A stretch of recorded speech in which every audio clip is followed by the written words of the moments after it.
El sistema informativo de Canal 1 presenta CMI Última Emisión. Capturados hoy 24 policías por hechos de corrupción. Los operativos se realizaron en Bogotá, Cali y Manizales. Tras inundación en instalaciones de El Dorado, la Contraloría General ordena auditoría a contratos de concesión del aeropuerto. El lunes comienzan en el Congreso debates a proyecto de ley de financiamiento. Presidente Iván Duque advierte que proyecto de reforma a la justicia podría ser retirado si sufre cambios en su esencia. Estudiantes de universidades públicas que llevan 51 días en paro alistan 2 nuevas marchas para diciembre. En medio de curiosidades transcurrió primer día de cumbre del G20. Para sorpresa de muchos y contra todos los pronósticos, presidente Putin y príncipe saudí protagonizaron amistoso saludo. 12 artistas de salsa presentaron la versión número 61 de la Feria de Cali, una fiesta que se viene con todo su sabor y alegría. Les tengo detalles al final de la emisión. Con Inés María Sabaraín y Margarita Ortega. Buenas noches, bienvenidos a CMI Última Emisión. Las autoridades culminaron hoy 3 operativos que se venían planeando contra policías investigados por hechos de corrupción. En total fueron capturados 24 uniformados en Bogotá, Cali y Manizales. En Cali fueron detenidas 15 personas, entre ellas 9 policías activos de la SIJIN. Robaban en diferentes sectores de la ciudad hace 3 años. Por los delitos de secuestro extorsivo, concierto para delinquir, extorsión y hurto calificado y agravado, en contra de quienes serían los integrantes de la mencionada estructura a la que se le atribuye la comisión de hurtos a establecimientos comerciales, residencias, hurto a personas en la capital del Valle del Cauca. La manada ejecutaba hurtos en la modalidad de atraco y suplantación de autoridad. En Bogotá las autoridades también reportaron purga en la policía por microtráfico.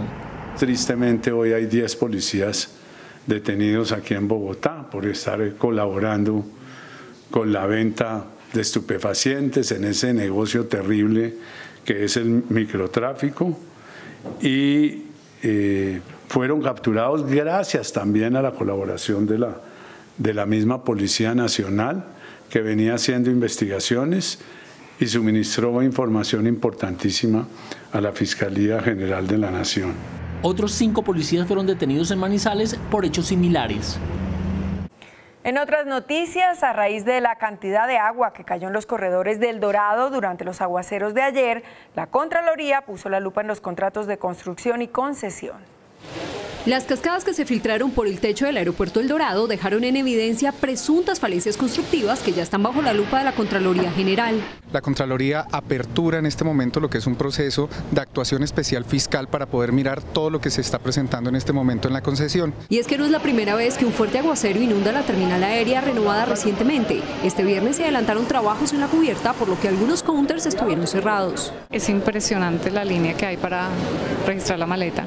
La próxima semana empezarán las inspecciones en terreno y en 3 meses se conocería si se abre un proceso de responsabilidad fiscal. Como objeto de vigilancia, la Aeronáutica Civil, el concesionario y el interventor. OPAIN, a través de un comunicado, anunció la puesta en marcha de un plan de contingencia para revisar y determinar las causas de la eventualidad. La próxima semana se iniciará la discusión de la ponencia de la reforma tributaria sin el IVA a la canasta familiar. En total, el gobierno espera recaudar 7 billones de pesos. El lunes a la 1 de la tarde, las comisiones económicas del Congreso discutirán por primera vez la reforma tributaria con una ponencia finalizada y acordada con el gobierno. Ya el presidente de la República se resignó a no conseguir los 14 billones de pesos que era la meta inicial del Ministerio de Hacienda. Pero yo prefiero recaudar 7 billones bien recaudados que caer simplemente en el ímpetu recaudador y perder la coherencia de la reforma. Entre los puntos que no siguen en la reforma tributaria está el IVA a la canasta familiar, el bajar la tarifa al 18% de este impuesto y gravar las pensiones desde 4.800.000 pesos. Lo que sí plantea la ponencia que se discutirá este lunes es el IVA plurifásico, que es a toda la cadena de producción de las gaseosas y la cerveza. el impuesto al consumo a las viviendas usadas de más de 890 millones de pesos, el impuesto al patrimonio con capitales superiores a los 5.000 millones de pesos y el régimen de mega inversiones que le da gabelas a los más ricos del país. Y a propósito de proyectos, uno de los que el gobierno considera más importante en su agenda es la reforma a la justicia. Esta noche el presidente Iván Duque advirtió que la iniciativa podría ser retirada si el Congreso insiste en realizarle cambios que modifiquen su esencia. El anuncio del presidente lo hizo luego de defender las bondades de la reforma a la justicia. Si la reforma pierde coherencia, seré el primer colombiano que le pedirá al Congreso de la República que no siga con su trámite. El fiscal y el procurador respaldaron la tesis del presidente de la República, Iván Duque, en el sentido de retirar la reforma a la justicia, en caso de que esta no sea una verdadera reforma que les dé más garantías a todos los colombianos. Lo que pasa es que hay que avanzar en el debate y eso es de lo que se ha venido hablando y por supuesto si queda sin contenido pues no es viable. Y que si esto se convierte pues en un monstruo, como lo acaba de decir el presidente, simplemente se retire el proyecto de reforma a la justicia. Prácticamente por tiempo la reforma a la justicia ya está hundida. En manos de la Corte Suprema de Justicia quedará el nombramiento del fiscal ad hoc para los casos de Odebrecht, una vez el mismo presidente Iván Duque envía a los magistrados una terna que debe elaborar. Aunque no hay términos para que la Corte Suprema de Justicia elija fiscal ad hoc, lo ideal, según el exmagistrado Jaime Arrula, es que la terna se presente antes del 6 de diciembre, fecha de la última sala plena. Lo prudente sería que la terna llegara antes de esa fecha, para que la Corte pueda ese día proceder, pues si lo decide, escuchar los candidatos o de una vez a tomar la decisión. Indicó que los integrantes de la terna no necesitan ser penalistas. Debe ser un gran jurista que garantice independencia, transparencia, confianza. Desde Transparencia por Colombia se pide que el fiscal ad hoc tenga autonomía propia. Lo clave aquí es que podamos de nuevo garantizar la independencia de ese fiscal, pero además darle un equipo suficiente para que pueda trabajar y que ese equipo también cuente con independencia. Finalmente pidió que la designación del fiscal ad hoc se tramite de manera urgente. El sector financiero reportó hoy que las utilidades obtenidas este año llegaron a 22 billones de pesos. A punto de finalizar el año, el sector financiero se mantiene optimista con miras a las cifras económicas que arrojará el país. Ya no tenemos en Asobancaria la expectativa de crecimiento del 2.9, le hemos bajado ligeramente al 2.7%, pero sigue siendo un gran cambio frente al 1.8, frente al 2% que teníamos en años pasados. Se retoma el ritmo de crecimiento y estabilidad del sistema financiero. El sistema financiero en general, entendiendo bancos, fondos de pensiones, sociedades fiduciarias, va a cerrar el año más o menos con una proyección de utilidades de 22 billones de pesos. Las proyecciones para 2019 apuntan al crecimiento de la economía colombiana. Los estudiantes de universidades públicas que completan más de 50 días de paro alistan 2 nuevas marchas para el mes de diciembre. Hasta ahora las fechas previstas son el jueves 6 y el jueves 13. El paro, que tiene en riesgo el semestre académico, se realiza a nivel nacional para exigir más recursos para la educación superior. Hasta el momento hemos avanzado. De nuevo hay luto en la Comuna 13 de Medellín. Los cuerpos de 3 jóvenes desaparecidos hace más de 2 meses fueron encontrados en una fosa común. Para sus familias fue un padecimiento de 73 días. En una fosa en la parte alta de la Comuna 13 de Medellín fueron hallados los restos de Andrés Felipe Vélez, de 21 años, Santiago Urrego Pérez, de 18, y Jaime Andrés Manco, de 23, los jóvenes que permanecían desaparecidos. Que al parecer corresponden a los 3 jóvenes desaparecidos desde el 18 de septiembre. La Fiscalía tiene indicios de los 4 responsables de los asesinatos, quienes harían parte de la estructura criminal La Torre. Las autoridades habían ofrecido recompensa de hasta 50 millones de pesos por información que diera con el paradero de los jóvenes. La última vez que los jóvenes fueron vistos fue cuando los bajaron de un taxi en la Comuna 13. Fue desmantelada una banda en Usme, en Bogotá, dedicada al contrabando de celulares robados que eran vendidos en Ecuador. Durante el operativo, 8 personas fueron capturadas. La banda, integrada por 8 personas, se dedicaba a recibir de otra banda delincuencial los celulares robados en el sector de Yomasa, en el sur de Bogotá. Los aparatos eran manipulados para alterar los códigos de IMEI para ser vendidos en Colombia y países vecinos. Que esta organización delincuencial vendía estos celulares modificados, hurtados, ya técnicamente en Ecuador. En los operativos fueron capturadas 8 personas y se decomisó equipo de alta tecnología con el que cometían el ilícito. 7 cajas liberadoras, precisamente para hacer el cambio tecnológico de los celulares. 4 software específicos para hacer los cambios necesarios. La líder de la banda, alias La Mona, aseguran las autoridades, recibía en la localidad de Usme un promedio de 70 celulares diarios robados para modificar y contrabandear. La Policía Antinarcóticos entregó en adopción 28 caninos que cumplieron su servicio en complejas tareas de seguridad en la erradicación de cultivos ilícitos y contra el narcotráfico. Este fue el último baño de trueno en las instalaciones de la Policía Antinarcóticos. Él, como otros 28 caninos, estuvo durante 6 años al servicio del país en las terminales aéreas y terrestres, trabajando en la detección de artefactos explosivos y sustancias como cocaína y heroína. Ella es Mona, una experta en dejar en evidencia las estrategias de los más peligrosos carteles del narcotráfico mexicano. Es una perrita que en su trabajo en el aeropuerto El Dorado logró la incautación de 1 tonelada de coca proveniente del cartel del Chapo Guzmán. Mona, junto a otros 27 caninos, fue entregada en adopción para hacer uso de buen retiro. Para que ya después de tantos años de servirle a la patria, pues tenga la oportunidad de estar en una familia, tener un hogar fijo. La policía estudió cuidadosamente el perfil de las familias adoptantes para garantizar el descanso de estas mascotas. Los niños son los más felices con la adopción. Pues porque le voy a dar la comida y le voy a salir a pasear. También voy a comprar sus vacunas. Lo voy a cuidar y le voy a dar mucho cariño. Lorna y Edison participaron en el acompañamiento a las tareas de erradicación manual de cultivos ilícitos, donde salvaron a varios uniformados de caer en campos minados. El Papa Francisco desató hoy una aguda polémica tras dar su visto bueno para que la iglesia venda sus templos y así obtenga recursos para ayudarle a los pobres. Vamos con Joan Avellané de la controversia del día. Joan, buenas noches. Buenas noches. El Papa Francisco analizó la situación de la Iglesia Católica y sus bienes y dio un mensaje en favor de que los templos que no sean tan concurridos por falta de fieles o por cambios poblacionales sean vendidos y con ello se ayuda a los más pobres. Esta es la controversia del día.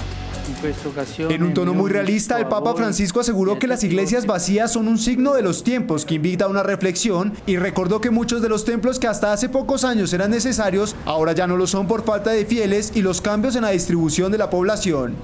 Ante esta situación, el sumo pontífice dio su bendición para que aquellas iglesias inutilizadas puedan convertirse en museos, bibliotecas, comedores o centros de ayuda para los pobres. Francisco indicó que algunas iglesias pueden ser vendidas, pero solamente en caso de necesidad, aunque reiteró que esta no debe ser la primera o única solución. El sumo pontífice envió esta contundente declaración a los asistentes a una conferencia llamada Dios ya no vive aquí, venta de los lugares de culto y gestión integrada de los bienes culturales eclesiásticos, celebrada en la Pontificia Universidad Gregoriana de Roma. Un encuentro en el que participaron académicos, obispos y funcionarios católicos para analizar cómo los casos de iglesias envejecidas y caras han provocado un aumento en la venta de templos en Estados Unidos desde hace más de un cuarto de siglo, mientras que en muchos países europeos resulta imposible mantenerlas a salvo de robos en zonas rurales. Veamos qué opinan nuestros televidentes en la cuenta de Twitter, @CMI La Noticia, y en la cuenta de Facebook de El Canal 1. Por aquí tenemos a Ángela que nos dice, primero que paguen tributación, luego que paguen IVA. También tenemos a Juan Carlos que nos dice, eso es bueno, cada vez las iglesias están más desocupadas, en cambio las ciudades son más densas y con menos espacios educativos o lúdicos. Jorge nos dice, pero ¿quién dijo que había que vender los templos? La Iglesia Católica tiene muchos bienes diferentes a los sitios de oración. Javier por acá escribe, Jesús nunca recogió plata para iglesias y predicaba en el campo.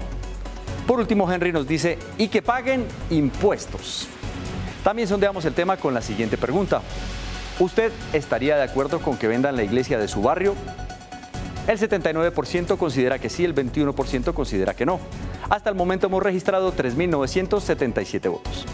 Sigan opinando y votando con el hashtag Controversia del Día en @CMI La Noticia y @Canal 1 Colombia. El lunes analizaremos un nuevo tema. Sigan con más información en CMI Última Emisión. Comenzamos en México, donde algunos de los más temidos narcotraficantes colombianos extraditados a Estados Unidos son ahora los testigos clave de la Fiscalía en el juicio del siglo contra Joaquín El Chapo Guzmán. Juan Carlos Ramírez Abadía, alias Chupeta, fue el primer narco colombiano en dar su testimonio en el juicio que se adelanta contra el capo mexicano en el Tribunal Federal de Nueva York. Chupeta aseguró que le bastó su primer envío de cocaína para conocer las destrezas de Joaquín El Chapo Guzmán para introducir rápidamente la droga en los Estados Unidos. Una declaración que en otras circunstancias enorgullecería a un narcotraficante puede comprometer aún más a Guzmán, quien podría enfrentar una cadena perpetua acusado de enviar más de 150 toneladas de cocaína a territorio estadounidense. Ramírez Abadía no es el único testigo. Agentes del FBI también habrían reclutado a Diego Montoya, alias Don Diego, y a Daniel El Loco Barrera. La defensa del Chapo cuestionó la credibilidad de testigos cooperantes como Chupeta por considerarlos excriminales que acusan a otros para buscar un beneficio propio. Hoy los mandatarios de México, Canadá y Estados Unidos firmaron un nuevo acuerdo comercial en el marco de la cumbre del G20. Los líderes de México, Canadá y Estados Unidos redujeron las tensiones que han marcado su relación comercial y firmaron el nuevo acuerdo llamado USMCA, que sustituirá al Tratado de Libre Comercio de América del Norte y que fue alcanzado en septiembre tras un año de tensas negociaciones. El presidente Donald Trump aseguró que se trata del acuerdo más moderno y equilibrado de la historia y que beneficiará enormemente a los tres países, pues se gestionarán más de $1 billón. Por su parte, el primer ministro de Canadá, Justin Trudeau, aseguró que es necesario que Estados Unidos levante los aranceles del 25% al acero y del 10% al aluminio que aún están vigentes. Finalmente, en su último día de gobierno, el mandatario mexicano Enrique Peña Nieto celebró la firma y aseguró que los acuerdos comerciales deben avanzar de acuerdo con las necesidades de las economías. En Argentina, el inicio de la cumbre del G20 estuvo marcado por hechos curiosos y en la fronteriza Tijuana las lluvias inundaron los refugios donde permanecen miles de migrantes centroamericanos. Estas y otras noticias del mundo a continuación en CMI. Las curiosidades protagonizaron el inicio de la cumbre del G20 en Buenos Aires. El anfitrión Mauricio Macri se quedó solo y esperando la foto con su par estadounidense Donald Trump, mientras el efusivo y muy inusual saludo entre el presidente ruso Vladimir Putin y el presidente saudí Mohammed bin Salman se robó las miradas. México se prepara para recibir a las personalidades internacionales que asistirán a la toma de posesión de Andrés Manuel López Obrador como nuevo presidente del país. AMLO, que promete ser el amigo de todos los pueblos y gobiernos del mundo, dirigirá a la nación azteca hasta el 2024. Tras terminar el recuento que quedaba pendiente de las elecciones legislativas en Estados Unidos, el último escaño en California quedó en manos de los demócratas, lo que significa la peor derrota para el Partido Republicano desde el escándalo de Watergate en 1974. Fuertes lluvias golpean la ciudad fronteriza de Tijuana e inundaron los refugios donde permanecen miles de migrantes centroamericanos, mientras Estados Unidos refuerza su postura y amplió hasta finales de enero el tiempo de permanencia de las tropas en la frontera. Corferia se convierte en epicentro del mundo de las bicicletas con BiciGo, donde han creado hasta un museo de este medio de transporte. Les tengo más información después de comerciales desde el Museo del Tequila. Hola, muy buenas noches para todos. Me encanta saludarlos como siempre. Hoy nos conectamos desde el Museo del Tequila en Bogotá, un lugar ideal para cerrar esta semana. Desde aquí iniciamos hablando del lanzamiento de la feria número 61 de Cali. Más de 12 bailarines se tomaron la tarima para presentar una feria que estará llena de alegría y color. La Feria de Cali iniciará el 25 de diciembre con el desfile del Salsódromo, donde participarán más de 1.200 bailarines y la presentación de varias orquestas que interpretarán sus mejores temas durante un recorrido que harán en diferentes carrozas. Yo estoy seguro de que esta va a ser una magnífica feria, sobre todo una feria incluyente, una feria donde todo el pueblo caleño tiene derecho a disfrutar de su feria. En la feria se realizarán 55 eventos masivos, de los cuales a 54 se puede acceder de manera gratuita. Y ahora nos vamos hasta Pasto, donde fue encendido el alumbrado. Los sueños de los nariñenses fueron la inspiración para la decoración. Desde hoy la ciudad sorpresa de Colombia se viste de Navidad. Con más de 600 figuras únicas creadas por artesanos de talla internacional, estarán los 24 puntos que serán visitados por los pastusos y visitantes que vivirán sueños de Navidad.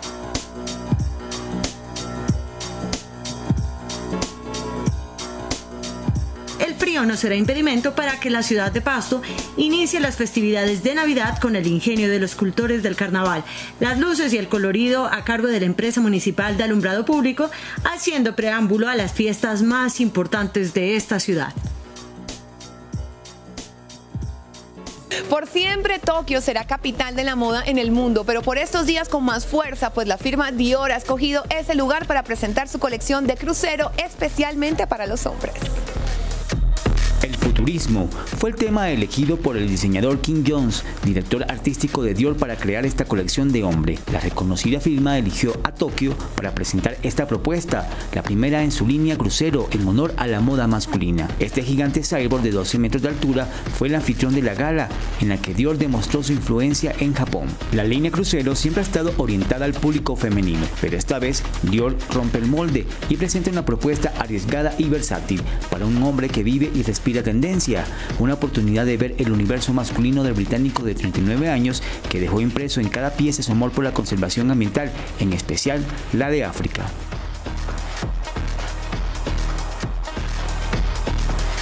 Y Bogotá se convierte en epicentro del mundo de las bicicletas con BiciGo, una feria dedicada exclusivamente a este medio de transporte. La capital del país se quiere convertir en pionera del uso de la bicicleta en Latinoamérica.